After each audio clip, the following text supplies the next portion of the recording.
Hi, this is CH. This video is part of a series of videos titled My ABCs, or Absolutely Biased Comments, to share how an individual investor like you and I can try to find out more about an investment fund from public sources and do some basic research or simple due diligence before deciding to buy the fund or walk away. Some quick disclaimers before we start. This is not a product sales pitch or a recommendation to buy.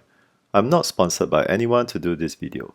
Please do your own research and be clear about the product features and risks before taking any action.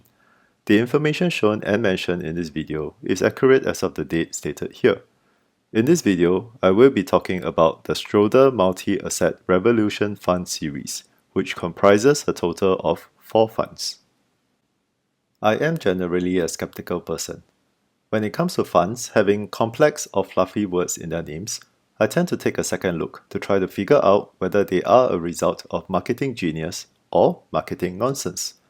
So when I came across the Schroder Multi-Asset Revolution Fund recently, I can't help but think, wow, does this fund have some awesome new investment approach that revolutionizes the fund industry? Or otherwise, what are we trying to revolve here? Let's try to figure out. Schroders is a British multinational asset management company headquartered in London and comes with a long history. Schroders was founded in 1804 by Johann Heinrich Schroder and his brother and grew over the years into a reputable financial institution providing various financial services. Schroders was public listed on the London Stock Exchange in 1959. Schroders had several rounds of changes in its key business focus over the years. In the 1980s, Schroders heavily focused on growing its investment banking business. However, in the year 2000, Schroders decided to sell the investment banking business to Citigroup and instead turned to specialize in asset and wealth management business instead. Today, Schroders manages nearly 800 billion sterling pound of assets with over 6,000 employees and serves 38 locations globally. Schroders offer a wide range of investment products across most asset classes, and as well in both public and private markets. On the fund webpage, it states the funds are managed by the Asia Multi-Asset team led by Keiko Kondo, but without further providing any elaboration on the team or the manager bio. Morningstar states that the funds were previously managed by Pang King Wing until 2023 when he left Schroders. Keiko had some overlap time with King Wing in the managing of these funds as she started getting involved in September 2021 when she was appointed Head of Multi-Asset Investment Asia. Looking at past credentials, Keiko appears to be highly experienced in multi-asset investment solutions. The structure of the Schroder Multi-Asset Revolution Fund series is quite unique. The oldest fund, Schroder Multi-Asset Revolution Fund, is registered as a stand-alone open-ended unit trust entity domiciled in Singapore called Schroder Multi-Asset Revolution. Therefore, there are no sub-funds under this trust, and the prospectus specifically covers only this one fund. Additionally, the fund currently only has one share class, which is the A quarterly distributing Sing Dollar class. The fund is registered as a MAS authorized scheme in Singapore, which means it is a locally domiciled fund suitable for retail investors. The other 3 funds, namely Schroder Multi-Asset Revolution 30, 50, and 70, are registered as sub-funds under an umbrella unit trust entity domiciled in Singapore called Schroder International Opportunities Portfolio, or IOP. There are only a total of 6 sub-funds in this fund family. It is strange why Schroders did not migrate the other fund into this family.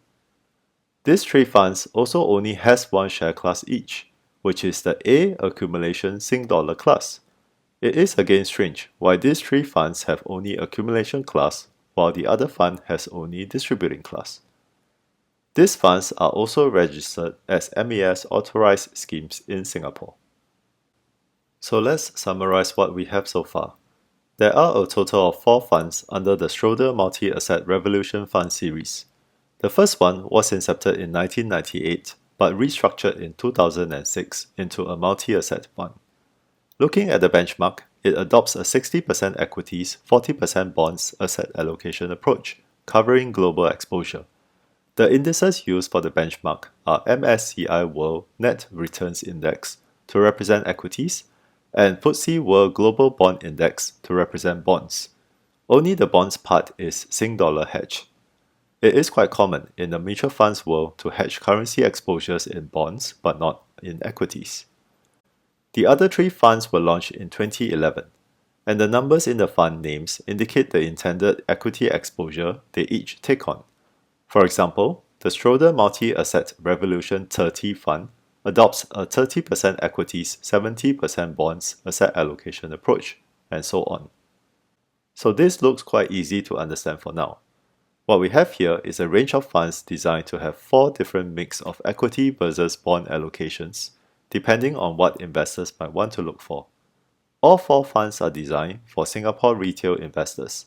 Hence, they are set up as Singapore domiciled unit trusts and has a single Sing dollar based currency share class each. Let's find out what the funds invest into next. There are a few different versions of the fund's investment objective across its documents, but we will refer to the one in the prospectus that is the most detailed. The fund's main objective is to achieve long-term capital appreciation. There is no mention of income generation as an objective. This is to be achieved through investments directly or indirectly in global equities and global fixed income exposures. The next line says it will have an actively managed basket of equities, fixed income, property, and commodities. However, as mutual funds cannot invest in physical assets, this really still means real estate sector equities and commodity-related equities. The only exceptions are commodity ETFs that may provide direct commodity exposures. The next few lines are extremely important. They basically state that this is a fund of funds solution, which means this fund will mainly invest in other funds and ETFs instead of picking direct equities and bonds to invest. Additionally, it also specifically states the Schroders ISF fund family, which is Schroders' main global fund offering range, which suggests a high portion of the underlying exposure will be other Schroders funds. So it means that this is really a fund of Schroders funds solution. At this point, this is already flashing a warning sign to me. I am very certain no fund provider can claim they have a full suite of products across different asset classes that are all superior than competitors. Therefore, to keep to Schroders funds is already detrimental to generating the best performance to investors. The investment objective even lists out some of the Schroders funds that this fund will invest into. It is also stated that there is no restriction in the percentage allocation to any of these underlying funds. The next line then specifically points out Spider Gold Trust as a commodity ETF that this fund will likely invest into. Here, there is a 10% cap on such commodity exposures. This is followed by a section that repeats the main objective and states investors should understand the risks involved in the different asset classes. A mandatory legal disclosure, but not really useful in an investment objective context. The next few paragraphs state the benchmark of the fund, which varies depending on which of the 4 funds you are looking at, and also specifies that the benchmark is just a reference to the fund's intended asset allocation, but does not constrain the fund. The manager has full discretion to deviate from the benchmark. And finally, there is a long section that talks about the fund manager going beyond traditional defensive and growth assets to consider better asset combinations that can contribute to better returns and lower risk in a portfolio. Is this a revolutionary part? Unfortunately, this whole section feels like marketing fluff to me, as I don't think I learned anything new after reading it twice. I guess I will only be convinced with the actual portfolio construct that comes with superior performance. So let's take a look at the fund portfolio next. Using Schroder Multi-Asset Revolution Fund as an example, here is what is provided in the fund website, which is similar to the fund fact sheet. The asset class breakdown is bad. It just uses a broad classification for each of the underlying funds, and makes no attempt to do a look-through to get the actual exposures. Let me put the top 10 holdings on the side to show this. Here, you can see, for example, the fund holds 4.76% in Schroder Singapore Fixed Income Fund and 3.95% in Schroder Asian Investment Grade Credit Fund. This is directly translated to the same percentage in the asset class breakdown. The same goes with the equity components. Would global equities include US and Europe as well? Obviously yes, but the fund makes no effort to provide the actual asset class exposure, despite it holding mainly funds from the same fund provider. So this asset class breakdown is pretty useless for investors. Let's see if we can get any useful info here. Looking at the asset class breakdown, we can calculate that the portfolio currently has 64% equities, 28% bonds, 5% cash, and 3% gold, which represents the commodity exposure. Gold and cash can generally be categorized as defensive plays, so this is not significantly different from the 60% equities, 40% bonds benchmark. Next, if we take a look at the top 10 holdings, it totals to 79.75%.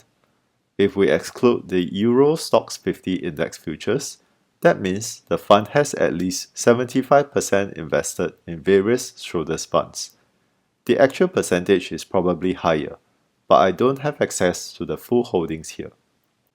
There is also a currency breakdown, but again, the data provided is so confusing it's not useful. Why group US dollar and Hong Kong dollars together? What does euro and equivalent mean? What exactly does EM refer to?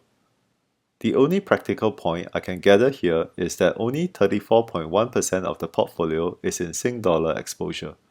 So investors in the fund will have about 66% taking FX volatility. Similar data is found in the other three funds, just with different percentage allocations following their respective asset allocation strategies. So I will not elaborate on them further. Looking at the fund AUM, we can see that the oldest Schroder Multi-Asset Revolution Fund has 821 million Sing dollars, which is a stable size. The 30 fund, however, only has 36 million Sing dollars, which has a high risk of termination due to small size. The 50 fund has 100 million Sing dollars, which I would still consider risky of termination. And also, this number looks so clean, there is a high chance that this is seed money from one or a few cornerstone investors, or even from Schroders itself, which is also not sustainable if there are not enough clients in the fund. The 70 fund has 318 million Sing dollars, which I think is barely past the termination risk stage for a global multi-asset fund. Given this is a fund of funds strategy, we need to talk about the fees involved. The Schroder Multi-Asset Revolution Fund series charge the same 1.25% management fee regardless of the asset allocation strategy. However, given other fees involved, this translates to a TER of 1.39% to 1.49% depending on the fund. But what is the purpose of this fee? Remember, these funds invest into other funds and ETFs that have their own management fees and other expenses. So the 1.39% to 1.49% of TER that an investor is paying for is, strictly speaking, only for the selection of underlying funds and defining the percentage to allocate to each of the funds. In essence, this is paying for an actively managed global diversified portfolio of funds. So let's throw in some comparisons. Here are some popular examples of actively managed portfolio of funds offered in Singapore. While the portfolios and their performances can be very different, it is clear that paying 1.25% management fees or 1.49% TER is on the high side compared to these competitors here. The only way to justify the high fees is if the funds can generate a superior performance, which we will look at next. The Schroder Multi-Asset Revolution Funds series provide 10 years worth of calendar year returns, as well as annualized returns over various time periods in their respective web pages. To make it easier to compare them together, I will extract the data and put them all in a table. So here we go. We've got all 4 funds here alongside with their respective benchmark. I've used abbreviations for the fund names and benchmarks for the ease of viewing. Let's look at periods of underperformance. On calendar year basis, all 4 funds underperformed the benchmark at least 5 out of 10 years. The SMAR 70 underperformed 6 out of 10 years. On annualized time period basis, all 4 funds underperformed the benchmark for 1 year, 3 year, and 10-year periods. The SMAR and SMAR 70 also underperformed for 5-year period. While it was stated that the benchmarks are meant for reference purposes only, to underperform the benchmarks half the time on yearly basis and almost all the time periods, unfortunately is a pretty bad track record on the active management aspect. What we also can see here is that the underperformance is higher for the asset allocation strategies that have higher equity exposure. Now, for a fund of fund strategy like this, there are only 2 main reasons for poor performance. Firstly, it is possible that the asset allocation model or decisions made were poor and did not generate outperformance relative to the benchmark. This is a key point for this fund, as the investment objective provided a lengthy section talking about the fund going beyond traditional defensive and growth assets to generate better returns and lower risk, which are absent in the fund's performance.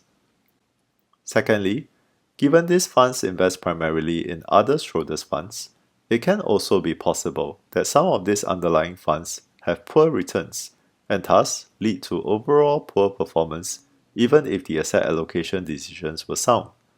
The manager is restricted to pick Schroders funds only and thus have very limited choices. The underlying equity funds in particular seem to fall into this category, as SMAR and SMAR 70 had more underperformance than SMAR 30 and SMAR 50. There is, however, no performance attribution information, so we won't know the specifics here. This is also a key point, as it relates to the design of the funds. Why restrict to invest primarily in Schroders funds? Are these funds designed to benefit Schroders more than investors? Because through these funds, the other Schroders funds can gain AUM and management fees? This is probably a question Schroders will never answer, but as investors, you will need to think carefully. Just to be clear, I have no personal grudges with Schroders, and I'm just pointing out a poor product if it is one. To show how easy it is to find better alternatives, let me use the Infinity Global Stock Index Fund Sing Dollar class to represent global equity exposure, and PIMCO GIS Income Fund Sing Dollar Hedge class to represent global bond exposure. These are 2 easy to access retail mutual funds in the market in Sing Dollar terms, and any investor can do a simple asset allocation mix of these 2 funds. So, here are the performance data of the 2 funds in the same table format as shown before. Both have more than 10 years of track record as well, so that makes comparison easier. With these 2 funds, we can then do simple calculation on the resulting performances of different asset allocation mixes. Of course, with the simplified calculation, this means if you are looking at calendar year data, you will be assuming the asset allocation is reset and rebalanced at the start of each year, which is not difficult to do for an investor. If you are looking at the extended time periods, you will be assuming instead there is no rebalancing done through the entire period. Not a perfect calculation, but this is good enough for our comparison purposes. Let's now put the results side by side with the Schroder Multi-Asset Revolution Fund series. Again, we highlight the relative underperformer in each row. I think it is quite clear who is the winner here. And bearing in mind, we did not pay any active management fees for asset allocation or underlying fund selection here. If you can access to cheaper share classes of the Infinity Fund and PIMCO Fund, that will give you even better results. With that, let's summarize our findings. Schroders is a UK-based global asset management firm with a long heritage and offers many products, some of which are decent, but the Schroder Multi-Asset Revolution Fund series is not one of them. For a fund of funds strategy, there is no visible performance contribution from the asset allocation strategy.